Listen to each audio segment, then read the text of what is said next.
Hi there. Do you know the difference between customer experience and customer service? No? Let me help you. Você sabe a diferença entre customer experience e customer service? Como o próprio nome já diz, customer experience is the customer's perception of their experience with the business or brand. Então, é a experiência do customer, que é o consumidor.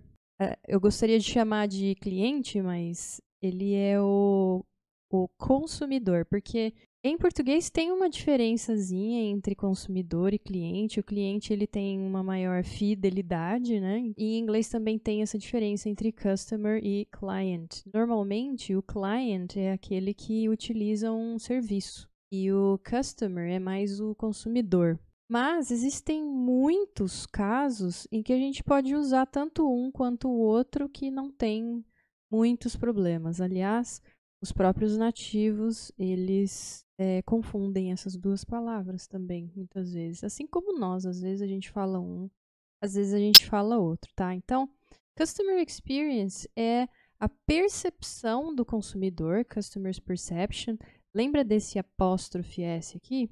Então, apóstrofe S ele indica uma relação de posse, né? Ou seja, a percepção é do consumidor. Customers perception. É a percepção da experiência deles com um negócio ou com uma marca, com um produto. Né? Então, a experiência ela é bem abrangente. Ela pode vir desde o preço, qualidade, entre outras coisas. Agora, customer service, ele é uma parte de customer experience. Customer service is the support a company offers to their customers. Então, é o suporte que uma empresa oferece aos seus consumidores. Tá? Então, é aquela parte que provavelmente a maioria de nós já teve algum tipo de problema com. Agora, Virtual Customer Service seria um serviço ao consumidor virtual, né? Aqui tem uma definição: the people who answer inbound phone calls from their homes. Essa definição, ela foi retirada desse episódio aqui de podcast.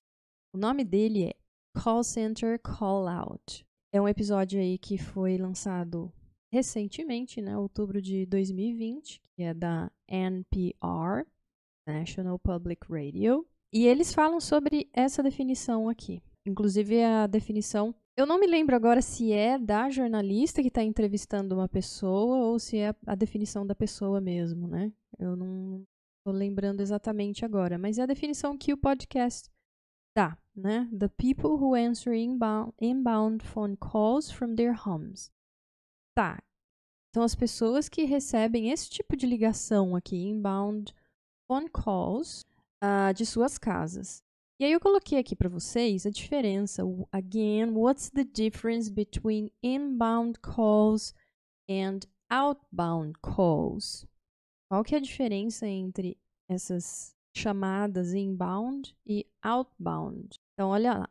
Inbound calls, agents receive incoming calls from customers. Vocês já devem ter notado, porque eu tenho certeza absoluta que vocês usam o celular de vocês em inglês, por motivos óbvios, porque vocês querem aprender inglês. Então, nada mais natural do que ter o celular em inglês. Tá dada a bronca. Então, voltando. Como o celular de vocês está em inglês, dá uma pausa aí se não tiver e coloca agora.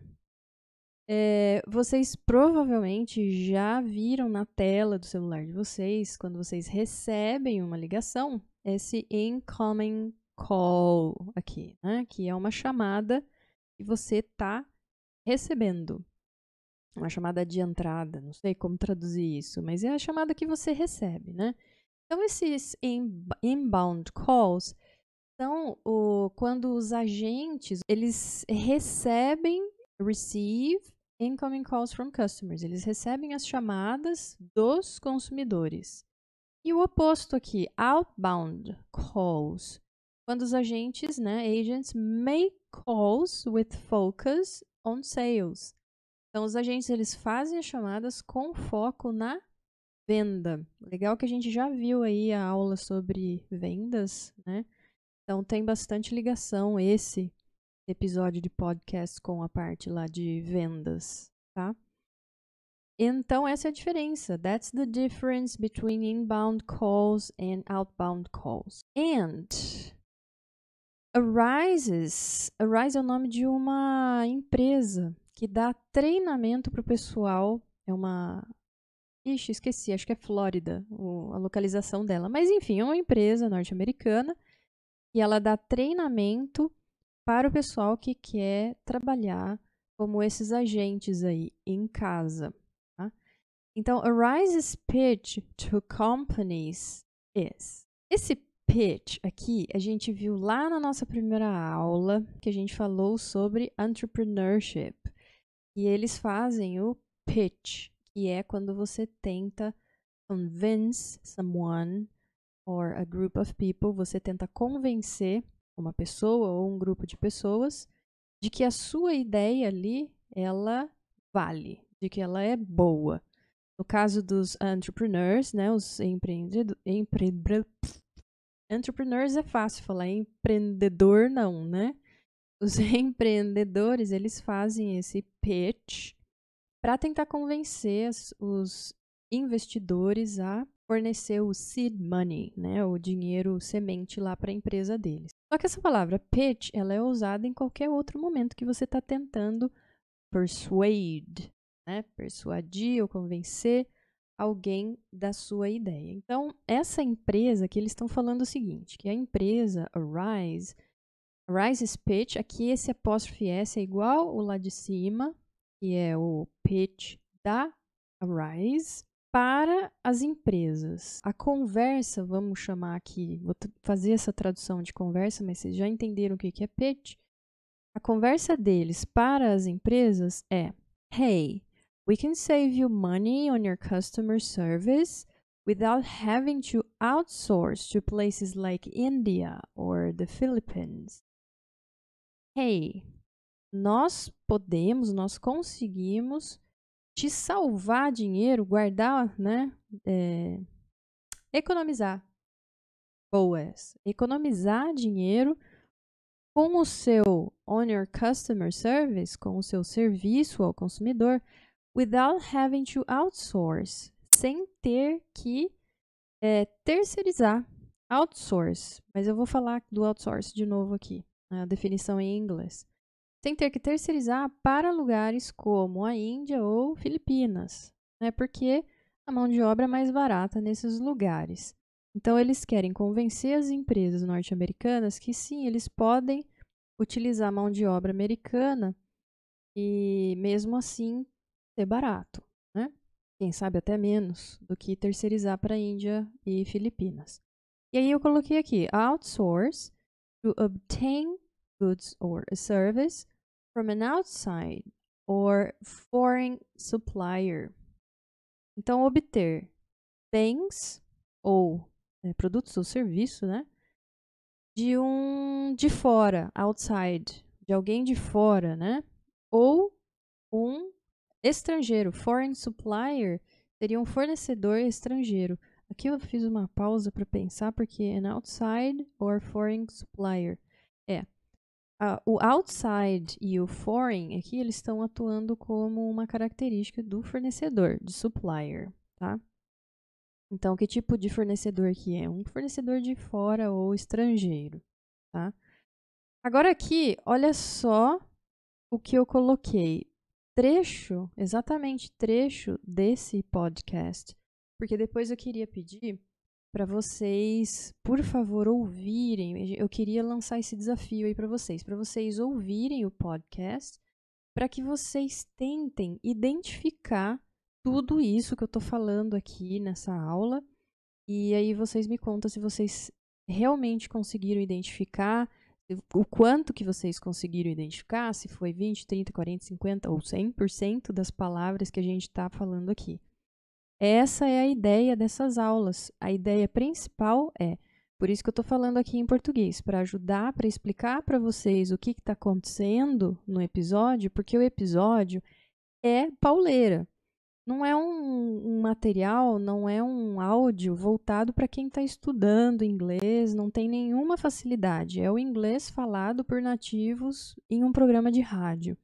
Então é pauleira, é rápido, é difícil de entender. O motivo dessas aulas aqui é esse, é ajudar vocês a conseguirem pegar essas palavras-chave que estão aí no áudio.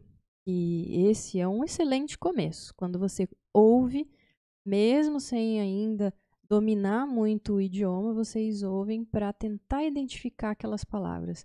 Então, é uma conexão que o cérebro faz com o que a gente está vendo aqui, tá?